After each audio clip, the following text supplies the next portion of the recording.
Hi guys, welcome back to my channel. তোমরা সবাই কেমন আছো? আজ আমি তোমাদেরকে নিয়ে এসেছি একটা ছোট্ট মিনি ব্লগ ড্র্যাগন ফ্রুট। আমি আমার আগের ইউটিউব চ্যানেলে অনেক ড্র্যাগন ফ্রুটের ভিডিও আপলোড করেছি, তবে আমার এই চ্যানেলটাতে কোনো সেরকম ড্র্যাগনের বিষয়ে ভিডিও আপলোড করা নেই, তাই ভাবলাম একটা করি। তো আমি এর আগে যতবারই ড্র্যাগন ফ্রুট ট্রাই করেছি, ইয়েলো কিংবা যেটা হোয়াইট হয় সেটা করেছি, কিন্তু এইটা পুরো পিঙ্ক কালার। দেখো এতটা ভালো লাগছে আমার, মানে কেটে পুরো আমি শকড হয়ে গেছে। মানে এতটা ভালো লাগছে না, তোমাদেরকে আমি বলে জাস্ট বোঝাতে পারবো না। এটা খেতে কেমন হবে আমি জানি না, তবে আমি বললাম তো আমি এই পিঙ্কটা কখনো ট্রাই করিনি, মানে তোমাদের সামনে অ্যাকচুয়ালি করিনি।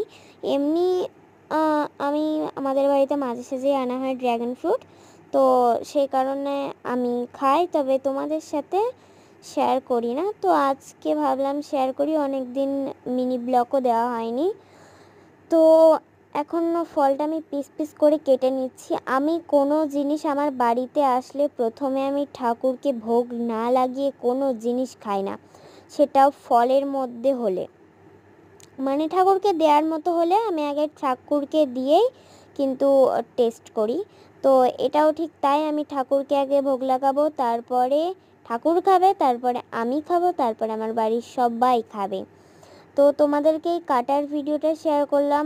আগে দেখেছো আমি অনেক শেয়ার করেছি ড্র্যাগন ফ্রুট কাটার, মানে এই ভিডিওটাই একটু মানে ছোট করে শর্ট ভিডিওগুলো ছেড়েছি, কিন্তু এটা কিন্তু মেন ভিডিও অরিজিনাল। তো এটা আজকে আমি তোমাদেরকে শেয়ার করছি প্রায় 2-3 দিন পর। তো আমার যেহেতু ঠাকুরকে ভোগ লাগানো হয়ে গেছিলো, মানে এই ভিডিওটাতে আমি তোমাদের খাওয়া না দেখাতে পারলেও কিন্তু আগের ভিডিওতে নিশ্চয়ই তোমাদেরকে আমি দেখিয়েছি।